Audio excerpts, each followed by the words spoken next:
اچھا جب مولا علی کو سلام کیا ہوگا تو خدا کا حکم کیا ہے؟ فَإِذَا حَيِّيتُم بِتَحِيَّةٍ فَحَيُّوا بِأَحْسَنَ مِنْهَا أَوْ رُدُّوهَا. سبحان اللہ. یہ سورہ نساء کی آیت ہے، آیت نمبر 86، کہ جب کوئی آپ کو سلام کرے تو آپ کو چاہیے کہ ویسا ہی اس کو اچھا جواب دیں، یا بِأَحْسَنَ مِنْهَا، بلکہ اس سے بھی بہتر پلٹ کر اس کو جواب دیں. سبحان اللہ.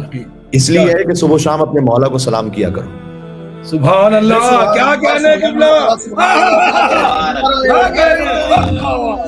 یا علی حیدر السلام علیکہ یا امیر المومنین علی علیہ السلام صلوات.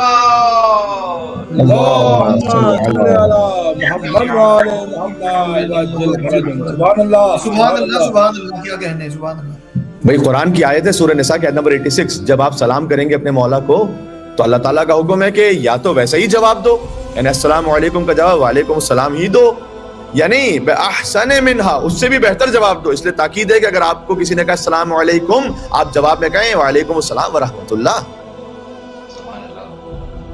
تو جب مولا ہم سے کہتے ہیں تو مولا کیا خود اس پر عمل نہیں کرتے ہوں گے؟ علی علی علی کیا کہنے. جب آپ کہتے ہوں گے السلام علیکم یا امیر المومنین تو مولا پلٹ کر کیسے سلام کرتے ہوں گے آپ کو؟ جب سوچئے تو صحیح ذرا. اللہ اکبر. اللہ اکبر. کیا کہنے. سبحان اللہ.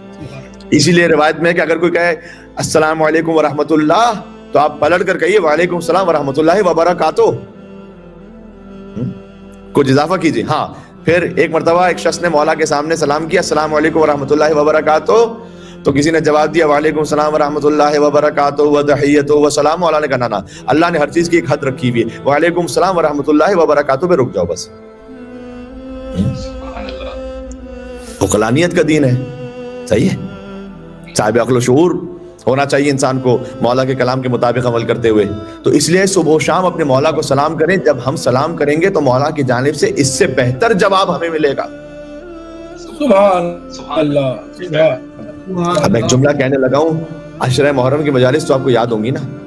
جب مولا کی جانب سے ہمیں سلام کا جواب ملے گا، جو مولا کے سلام کا حقدار بن جائے وہ حبیب ابن مظاہر بن جاتا ہے. سبحان اللہ. کیا کہنے. کیا کہنے. جو عام مومن نہیں رہتا، حبیب ابن مظاہر بن جاتا ہے. تو اس لیے صبح و شام اپنے مولا کو سلام کریں. یہ انتہائی کم لطفی اور زیادتی ہوگی کہ اگر ہم پورے دن میں کم از کم ایک مختصر بھی زیارت امام حسین کی نہ پڑھ پائیں، یعنی اپنا دن ہم نے ضائع کر دیا. اس کا مطلب ماشاءاللہ کتنے مومنین ہیں جو روزانہ زیارت وارثہ پڑھتے ہیں یا روزانہ زیارت عاشورہ پڑھتے ہیں. بعض مومنین روزانہ زیارت امین اللہ پڑھتے ہیں. میں نے آیت اللہ بہجت کے لیے ایک جگہ پر لکھا ہوا دیکھا تھا کہ 70 ایئرز تک انہوں نے روزانہ زیارت عاشورہ، زیارت جامع کبیرہ اور نماز جعفر طیار 70 ایئرز تک اسے پڑھا تھا. آسان نہیں ہے سیدھا.